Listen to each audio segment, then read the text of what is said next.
개인은 존재하지 않으며 역사 없는 나라도 존재하지 않는다. 발전된 조국에 살고 있는 오늘의 우리는 어제의 아픔에 눈 감고 있다. 지나간 과거 역사는 결코 없어지지 아니한다.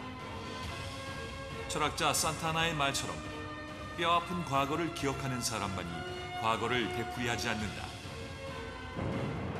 대한민국 근현대사 시리즈는 근현대사의 아픔과 진실을 밝히는 등불이 되고 있다.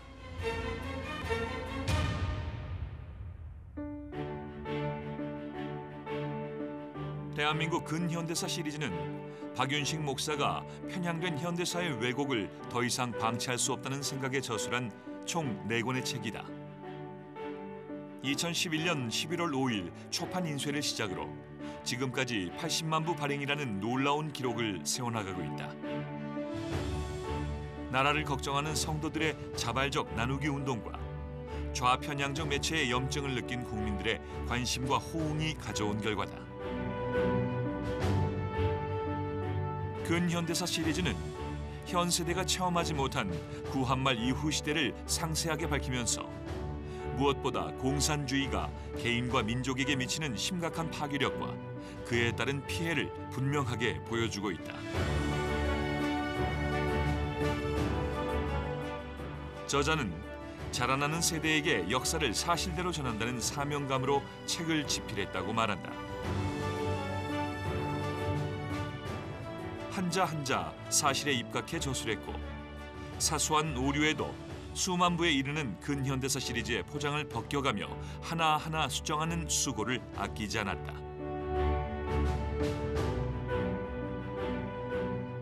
저자는 현장을 방문해 눈으로 확인하고 마지막까지 각종 사건의 증언자들을 만나 그들의 증언을 정성껏 녹취하고 재차 확인하였다.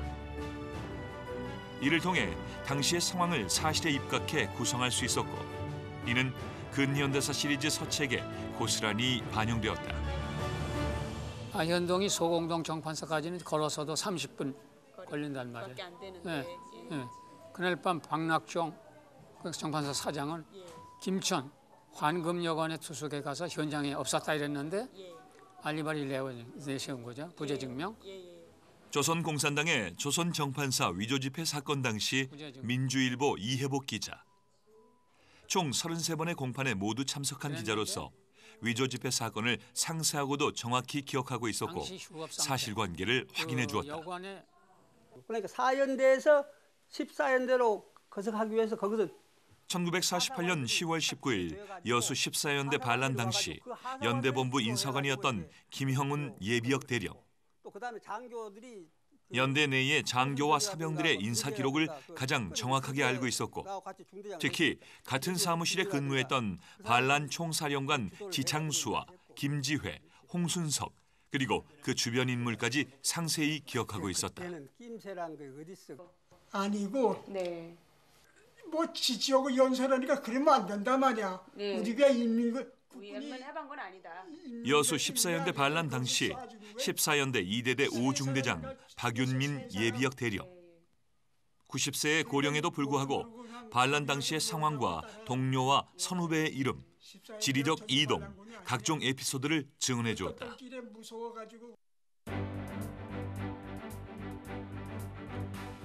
근현대사 시리즈는 초판 발간과 더불어 저자의 뜻에 따라 군부대에 전달되기 시작했다. 남과 북으로 분단된 국토, 내부적으로 보이지 않는 이념적 갈등이 끊이지 않는 우리나라의 현실에서 올바른 역사 교육의 마지막 보루로 군을 기대했기 때문이다. 3사단으로부터 시작된 군부대 도서 전달은 휴전선을 중심한 전방부대에 먼저 이루어졌고 해병대와 특전사 등 거의 모든 부대를 망라해 전달되었다.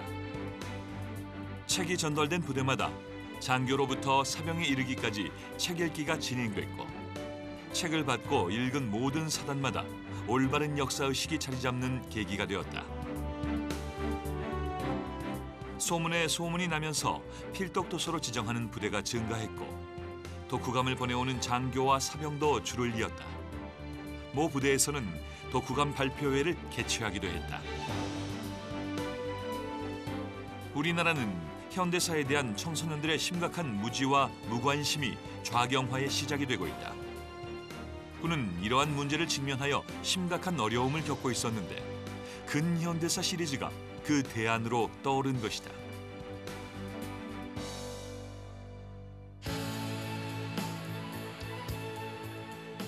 도서 기증이 활발해지면서 군부대에선 안보 강연을 요청하기에 이르렀고 39사단을 시작으로 지금까지 85회 강연이 이루어졌다.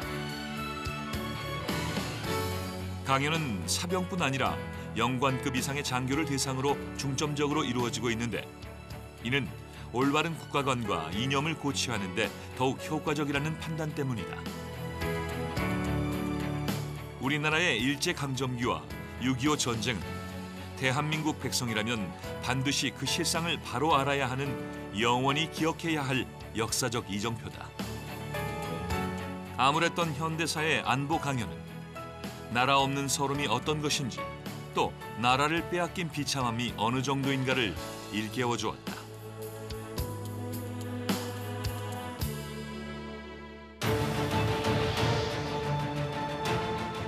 국가는 민족의 커다란 집이다.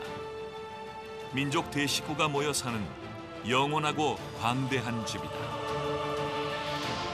오늘의 발전된 조국이 있기까지 그 밑뿌리에는 암울했던 대한민국 근현대사가 있었고 순국 선열들의 희생과 아픔으로 얼룩진 근현대사는 우리가 나아가야 할 올바른 방향을 분명히 제시해주고 있다.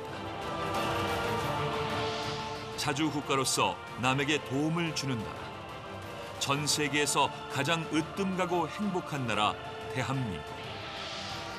뜨거운 민족혼을 가진 이 나라의 위대한 후예들이 돼 자손만대 잘 사는 복된 나라가 되도록 하자.